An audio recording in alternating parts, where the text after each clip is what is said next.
Birds are in the sky. What makes a warrior is how they see challenges and adversity as opportunities. Warriors grow, prepare, and prevail through their crucibles. Whether you're active duty, retired, or veteran, whether your battlefield is in entrepreneurship, business, or just climbing life's ladder, you'll gain some of what makes a warrior. Insight. Lessons of grit, adaptability, and the warrior's spirit will inspire you to smash through anything that stands in the way of your mission. Buckle your seatbelt as fellow U.S. Marines, Emmy Award winner Colonel Riccoh player, and international best-selling author Zachary Green interview fellow warriors and share how they conquered their crucibles. Yes, sir. We're going to smoke them.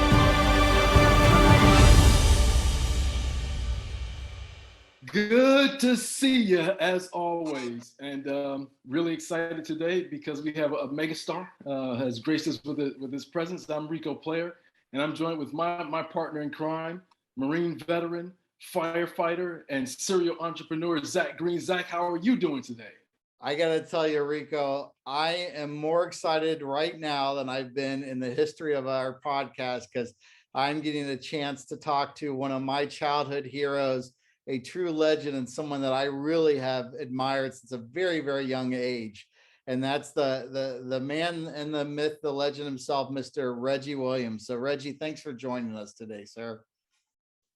Zach, I'm really appreciative of you and Riccoh inviting me onto your show.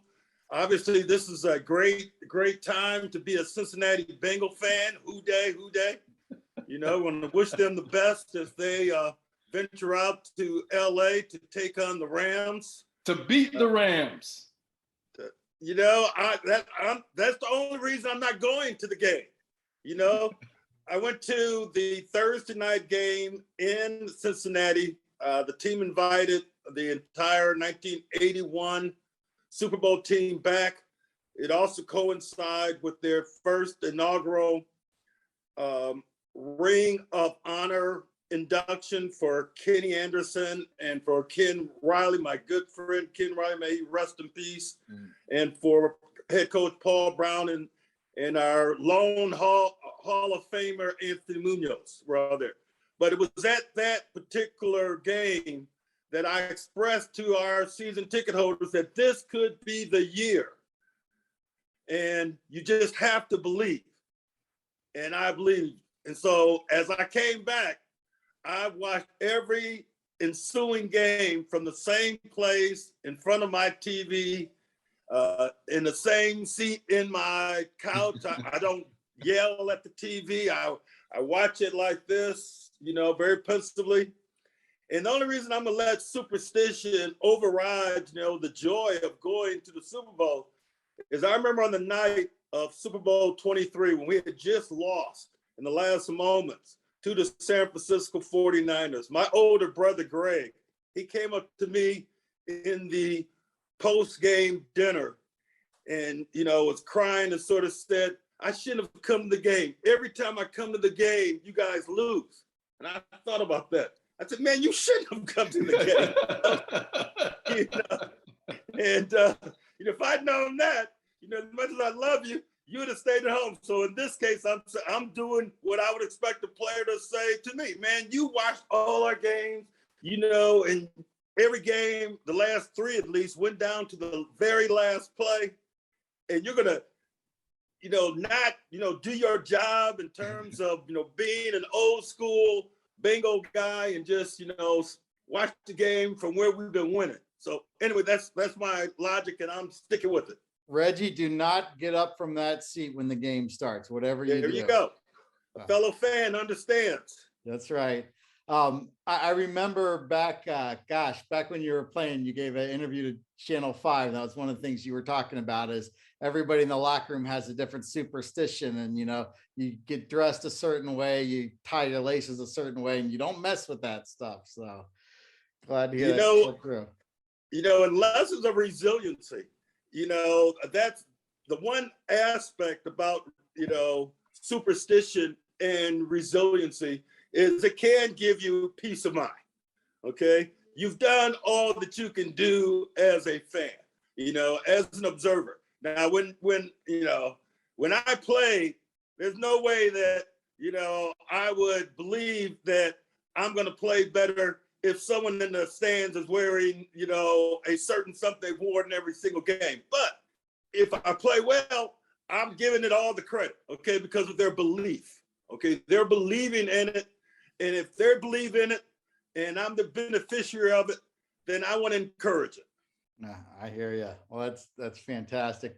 Well, let me give our listeners a little bit of background. If you guys don't know who Reggie Williams is, the first thing is Reggie Williams was my childhood neighbor. He lived about 3 or 4 houses away from me as the crow flies. And I remember my younger brother would always go over there. And the worst time to mess with a professional football player is on a Sunday after the game. And every time there'd be a Sunday game, we'd come out, we knock on his door. And I remember he had a stack of 5x7s by that front door. And you had a Leroy Neiman painting right next to it on the left that had the picture of you with your number right up there. And about the second or third time, he's like, guys, I need my time. Give me a chance, because we want him to go out and play ball with us after a Sunday game. And it never worked out. But just a great guy. And I remember down the couple doors down from you was Kem Wood, who was the strength and conditioning coach.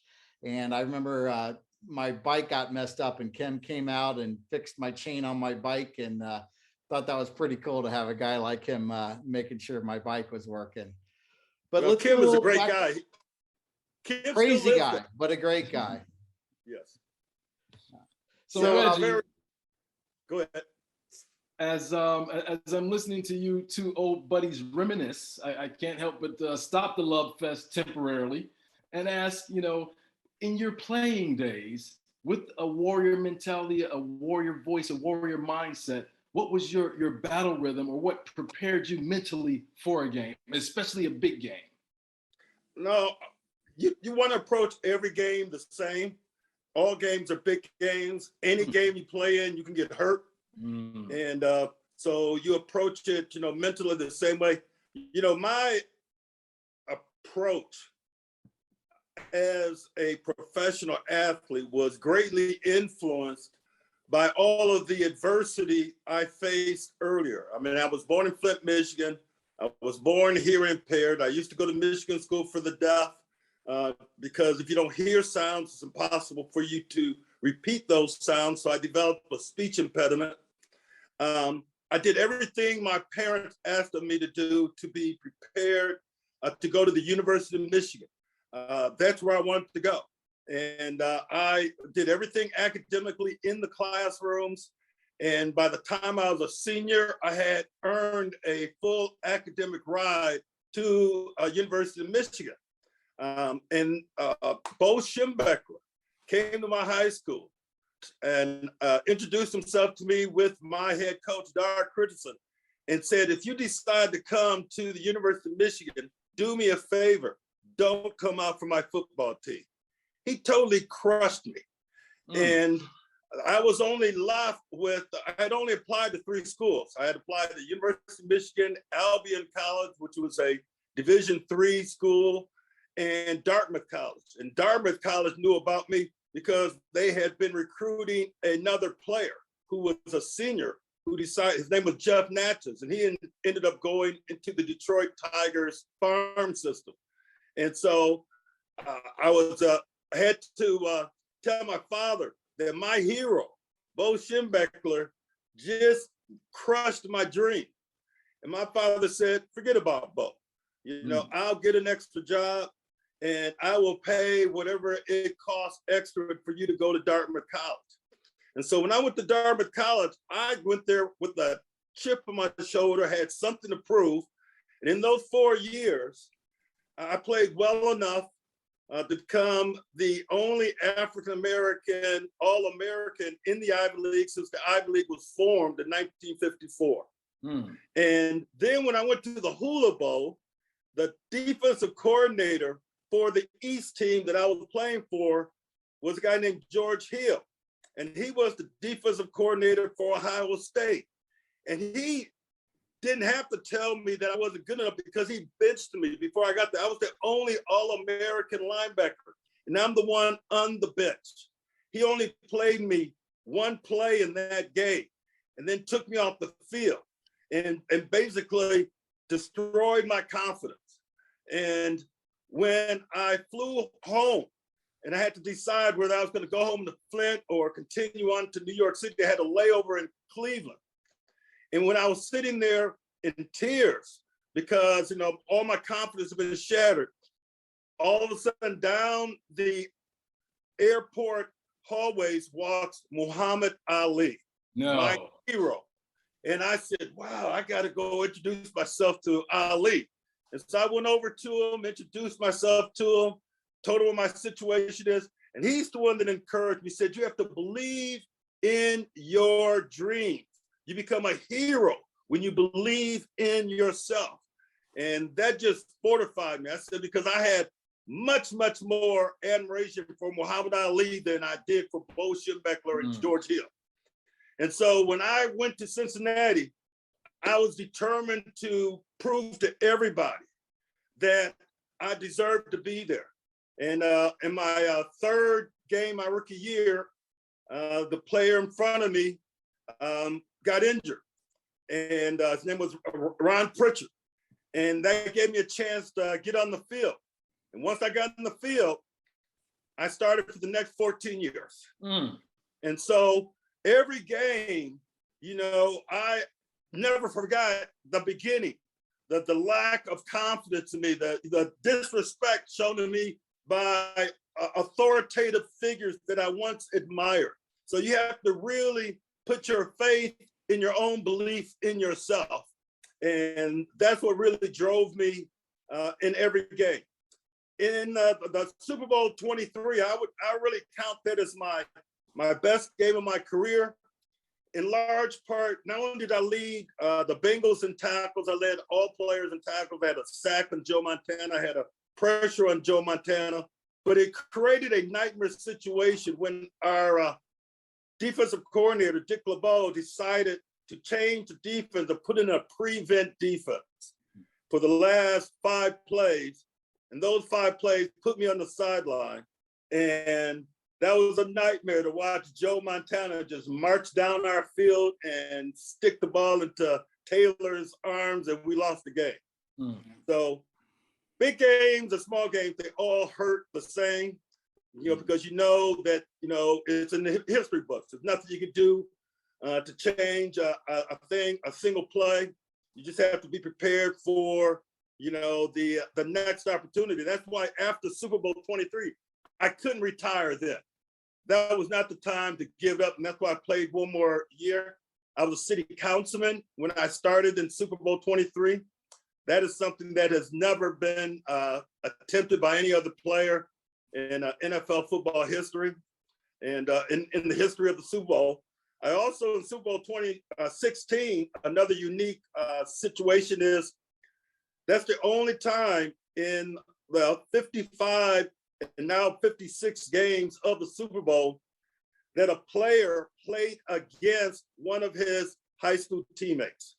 The starting running back for the San Francisco 49ers on the 1981 team was a guy named Ricky Patton. And he was our running back for Flint Southwestern High School. And I was the linebacker on Flint Southwestern High School coach. So those things sort of drive your intensity when you're playing, such a competitive sport as NFL football. Well, Reggie, thanks for sharing that. There's a great quote by Walter Baggio, and he says something to the effect of, one of the greatest joys in life is doing things other people tell you that you couldn't do. And I think with a common thread we find from all the warriors that we interview is this thread of some type of challenge or resistance and somebody telling them you're not good enough. And instead of that crushing you, you use that as a fire to burn through you and to be able to accomplish all those incredible things you did, ranging from, multiple Super Bowls, co-sportsman of the year on Sports Illustrated. And I know one of your proudest accomplishments being the Walter Payton Man of the Year Award. Would you mind talking a little bit about the Walter Payton Man of the Year Award and how that's kind of given out? Because that's a really unique honor to have in the NFL. Yeah, I'm very proud to be a Walter Payton NFL Man of the Year. obviously the name was changed to Walter Payton when he passed away, after he passed away. I played against Walter. He was a great, great competitor.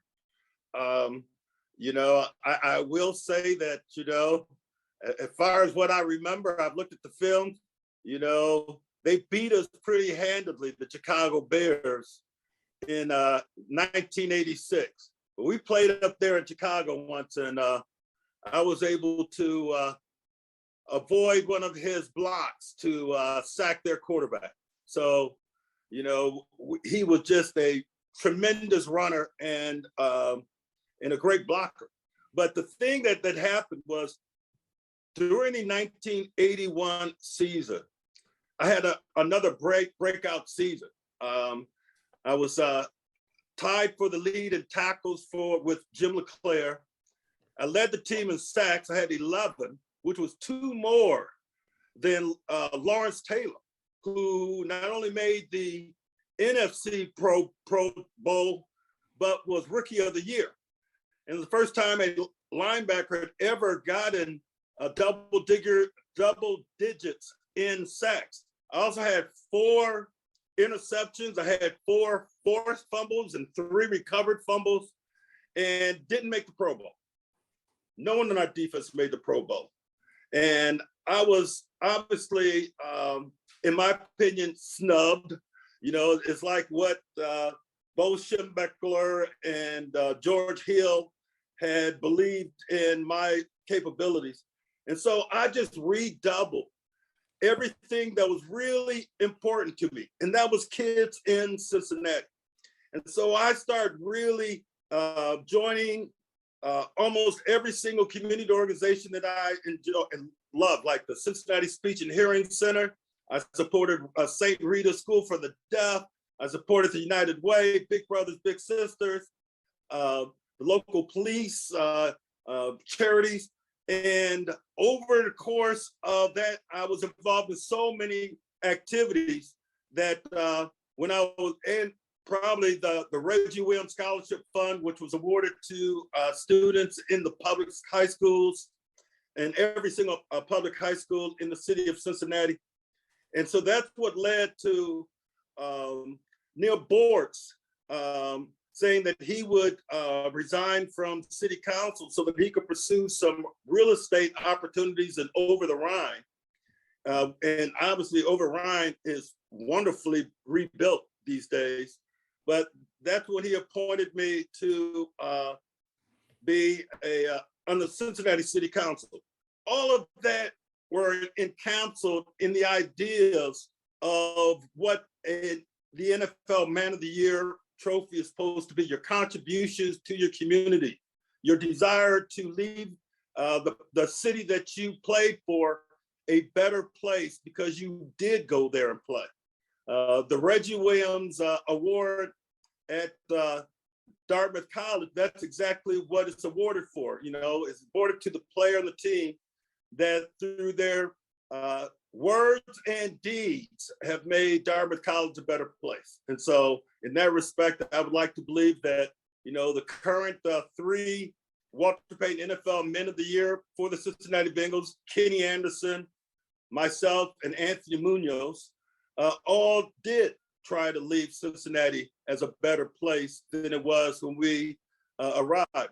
Boomer Esiason is also a Walter Payton NFL Man of the Year, but he was appointed by the New York, when he was with the New York Jets. But we could consider him still, you know, one of the NFL Man of the Year that Cincinnati Bengal fans can be very proud of. Outstanding, Reggie. Two quick questions. One will make sense at the end of the program of the podcast. So you meeting Muhammad Ali, what year was that roughly? That was 1976.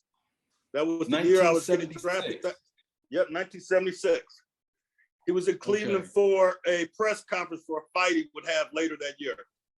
Okay, fair enough. And like I said, I'll get back to that near the end of the podcast. But we've been talking football, all good. Super excited. I'm not a Cincinnati fan. Don't hold it against me. I am a Buckeye. I was born and raised in Ohio, but we won't talk about my team because this is a pleasant podcast. Let's go to a little bit heavier issue and talk about managing all those surgeries? 28 knee surgeries, Reggie? Yeah, I've had quite a bit of time underneath the scalpel. A big part of my situation was I was born bow-legged. And once I had so much damage in my right knee from 3 operations that I needed to get a knee replacement. And in order to do that, because I was bow-legged, I had to get it bilateral, both knees operated, because you can't have one curved leg and one straight leg. And just a month or 2 after the operation, all of a sudden I started getting a pain in my tooth from an old root canal that they had used silver implants. That used to be the end thing. And then they come to find out that after about 25 years, the silver implants will get fallow and get infected. And that's what happened. And so the infection in my tooth migrated to the scar tissue that I was still breaking in my right knee. My left knee had gotten back to full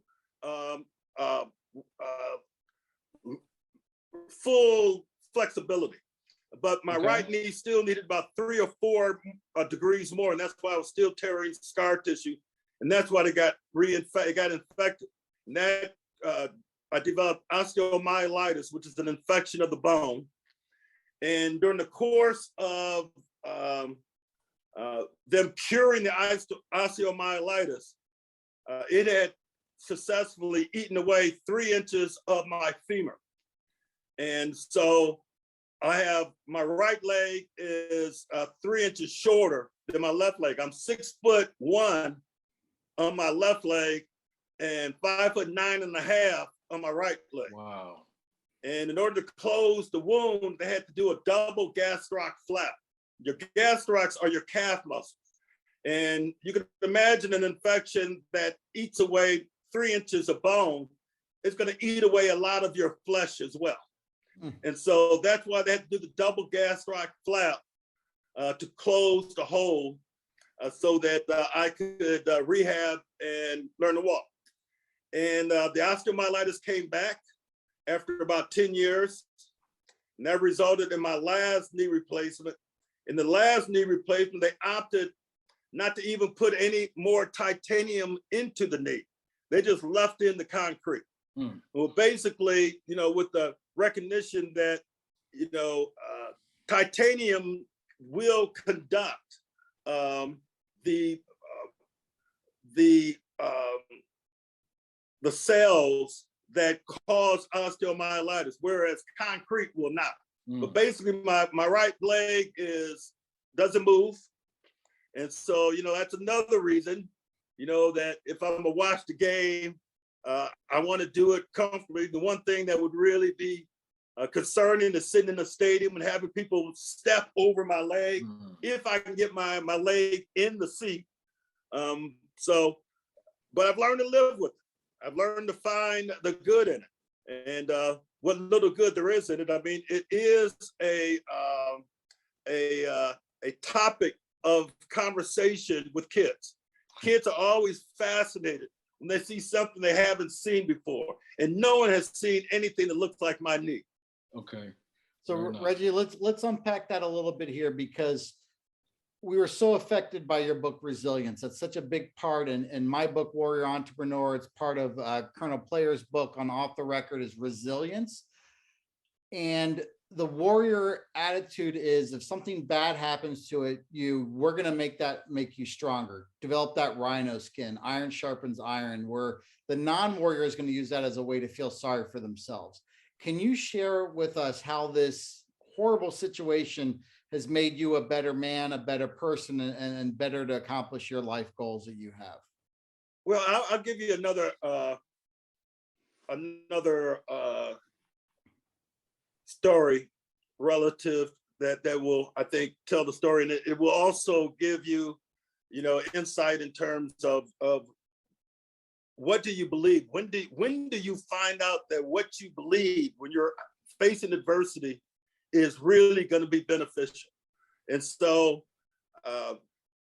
in 2016, I think that was on New Year's Eve. I think that's when Michigan State were in the NCAA Final Four. I was in Punta Gorda, and when the game started, all of a sudden my arm started moving on its own, and I was like, "What is this?" And the manager of the restaurant came over and said, "Man, you're having a stroke." And I was having a stroke. And so he said he's going to drive me to the hospital, which is about 10, 15 minutes away, in my own car. So when I get out of the hospital, I'll have a way home. But by the time we did that 10, 15 minute drive, by the time I got to the hospital, I could no longer speak. Everything I said was gibberish. And I also could not use my right arm and my right leg. And it was extremely frustrating.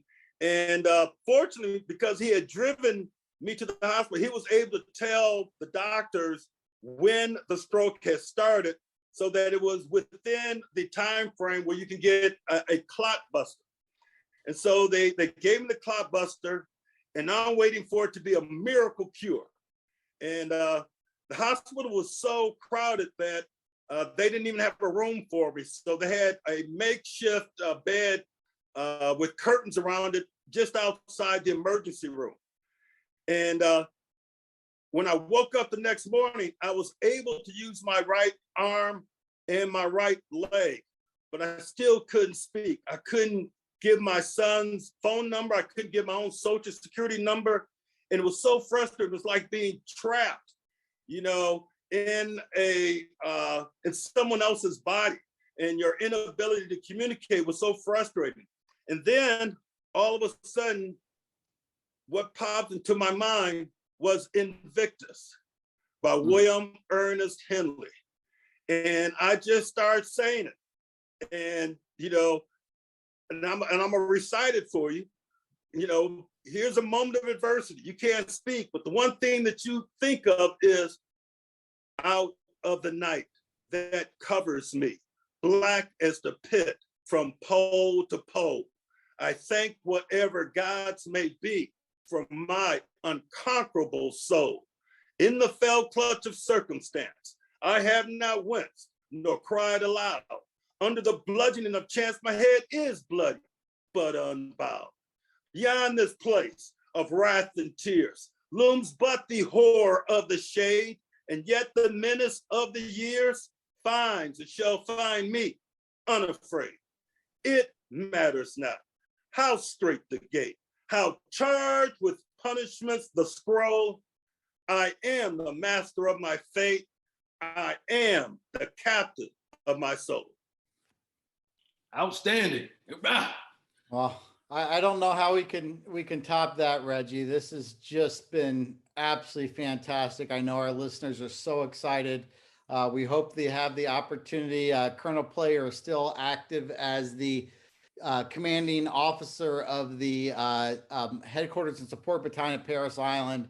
If you ever can make your way up here, just up the road a little bit to South Carolina, we would be deeply honored to host you for a graduation and see our newest Marines graduate. I know you'd be very inspirational to the Colonel's men, and we'd love to have you if your travels ever get up here in the next few months. I look forward to taking you up on that offer, hopefully. Okay, Zach, I appreciate it. Thank you very much. So, Reggie, we finish every one of our podcasts with a dedication to a fallen hero.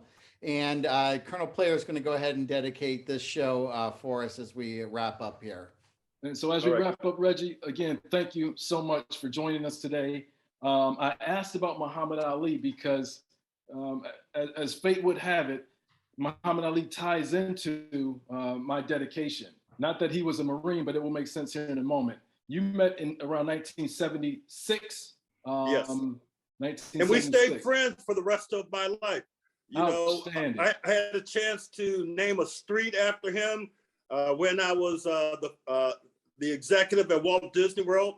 Okay. And built the largest youth sports complex in the world, which is now called ESPN Wide World of Sports. Was Disney's Wide World of Sports. I had a chance to host him there, him and his wife, Lonnie. So we remained friends until his unfortunate demise. And, I'm just blessed that, there are a number of people like Muhammad Ali in our world. Well, you will appreciate this, so bear with me, please. Former heavyweight boxing champion and Olympic gold medalist Leon Spinks joined the Marines as a pathway out of poverty, and the core sports program made him a champion. Spinks died on this date, 5 February 2021, at the age of 67. Born in St. Louis, Missouri, he was the oldest of 7 children. Beset by asthma as a child, he started boxing at age 13 at the city's 12th and Park Center as part of a program to take kids off the streets. He dropped out of high school to join the Marine Corps in 1973 and won the Amateur Athletic Union's Amateur Lightweight Boxing Championship for 3 consecutive years from 74 to 76. While a Marine, Spinks was stationed at Camp Lejeune and became a well-known character around Jacksonville, North Carolina. Spinks turned pro after leaving the Corps in 76. He had only 7 professional bouts under his belt when he was booked to fight heavyweight champion Muhammad Ali and made history February 15th, 1978. He beat Ali on a 15-round split decision in Vegas. Spinks won the world championship title in his 8th professional fight, the shortest time in history. The aging Ali had expected the easy fight, but he was outboxed by Spinks, who did not tire throughout the bout. Spinks' last battle was a fight against prostate cancer that spread to his bladder. Hospitalized in December 2019, the fighter survived a year during the worst pandemic of this century before passing away at his home in Henderson, Nevada. Our dedication is to that warrior, Spinks. And Zach, my partner, how do we conclude every episode? Semper Fidelis. Semper Fidelis. Hurrah. Thank you for listening to The Warrior's Voice. If you haven't, please subscribe to this show and be the first to hear new episodes with fellow U.S. Marines Riccoh Player and Zachary Green. You can also visit www.warrior-framework.com to learn more about how you and or your business can use the Warrior Framework to conquer personal and professional crucibles.